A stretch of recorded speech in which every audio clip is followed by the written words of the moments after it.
What time should we go to bed and what time should we wake up? I just got this question and someone submitted it on the Eating Enlightenment Facebook group, and now I want to answer it. So there's a few things I want to cover today. One is mindset, because whenever we talk about what time, it's very specific. It's too narrow. I can't say that every person in the world should wake up at 7 a.m. That's just ridiculous, right? We all have different sleep schedules. So what's the mindset? How do we think about it for you? And then I want to share the other thing, which I'll call sleep hygiene, or general sleep principles that I have found personally useful. I am not someone who sleeps who falls asleep easily. Sleep has been and still is a sticking point for me. I've gotten a hell of a lot better at it, but I think it's just because I'm more of a sensitive person. I definitely more introverted, creative. My brain will race at night. I'm a little bit more sensitive, where caffeine affects me a lot. I just need a lot of sleep to feel good in the morning. I'm actually on 6.5 hours today. I had to wake up early, and I feel it. And I'm gonna take a nap later, which is something that I'll also talk about in another episode, or at the end of this episode. See, I'm already sleep deprived because my sensitive self needs sleep, but that's okay. So let's go into mindset, because the mindset we need to talk about is time. The biggest rationale, the biggest excuse I hear people saying is, I don't have time to sleep. And first of all, when we talk about naps, we'll make sure that you do have time to sleep. You might not have time to sleep 8 hours, I understand, but you do have time for a nap. So we'll talk about naps later, but let's just come back to focus on time right now. And this principle about time, it's not only about sleep. It's about your responsibility to take care of yourself, and time is also about productivity. And oftentimes you think, and many people think, taking care of yourself and your well-being comes at the expense of productivity. If you're productive, you're not taking care of yourself. If you're taking care of yourself, you're not productive. And in Eating Enlightenment, we practice the middle way. We realize that black and white thinking, either or thinking, it's a trap. And we want flexible thinking. So this is the number one mindset. When we have flexible thinking, we realize self-care and productivity go together, okay? So that excuse that you have to not take care of yourself because you're so busy working, it's not valid. And let me show you why. If you think of self-care and sleep as these big activities, like a week-long vacation, or something like going on a 5-hour hike, hiking in the mountains, or going to a spa and getting a massage, or seeing a movie and going out to dinner. These things take 3, 4, 5, 6, maybe longer hours. If you think of self-care that way, it's true. You don't have time. I get you. However, that is limited thinking. It's based on the false assumption that self-care and sleep need to take a lot of time.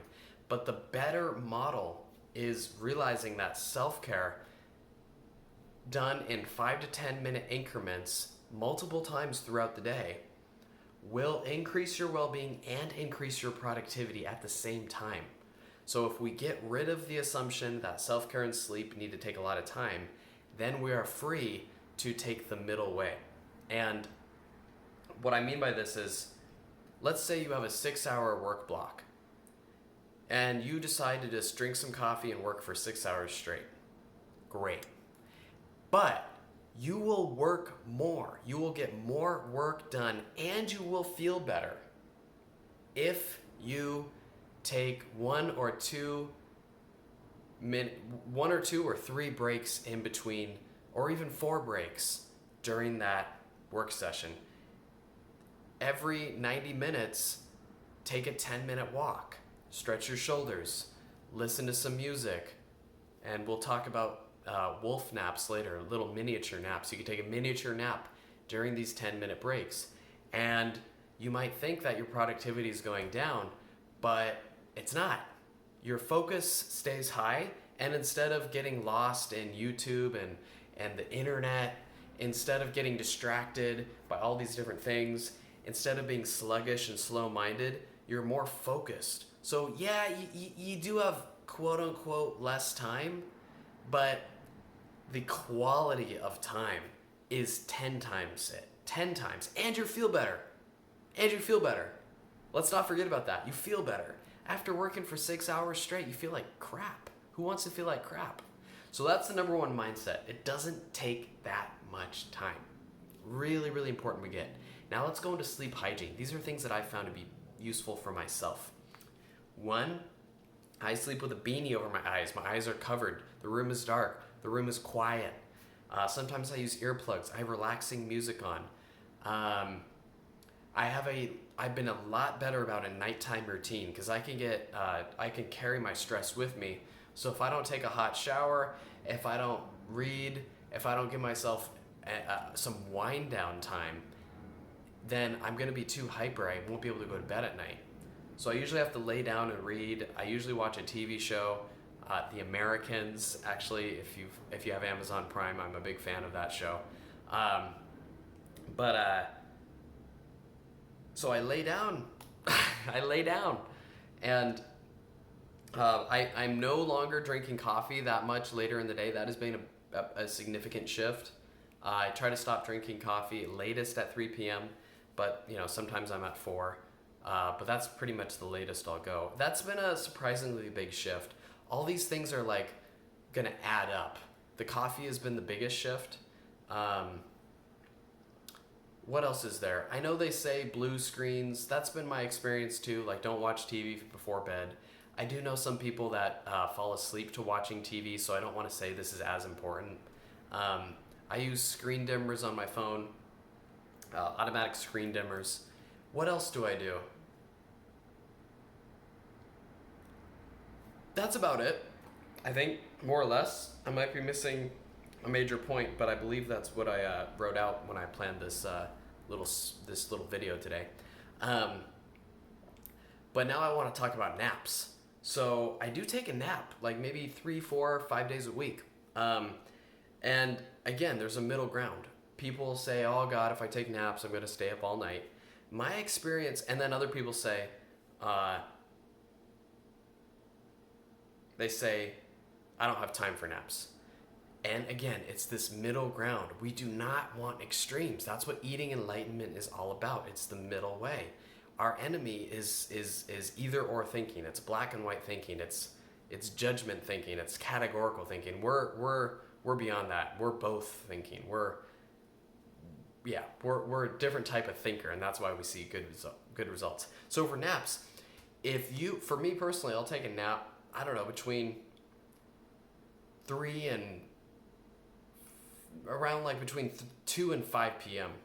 Generally around that time, especially today. I'm taking a nap today. I'm tired already. Generally around that time, I'm feeling a little tired, especially if I haven't gotten all the sleep that I need. And if I wait until I'm tired, once I close my eyes and lay down or in my car or whatever, I am out cold, or I go into a semi-sleep state. I don't oftentimes go fully asleep, but 15 minutes goes by in a heartbeat, and I feel a lot better afterwards. You don't need a half-hour nap. You don't need a 40-minute nap or an hour-and-a-half nap. You just need to get some shut-eye. You just need to close your eyes, be somewhere quiet for 10 minutes. That's self-care. That's going to rejuvenate your batteries.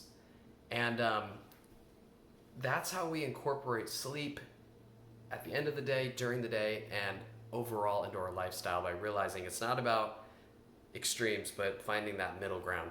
Let me know what you think. How are you going to get more sleep? Let me know how this video has impacted you. Thanks for your time. Peace.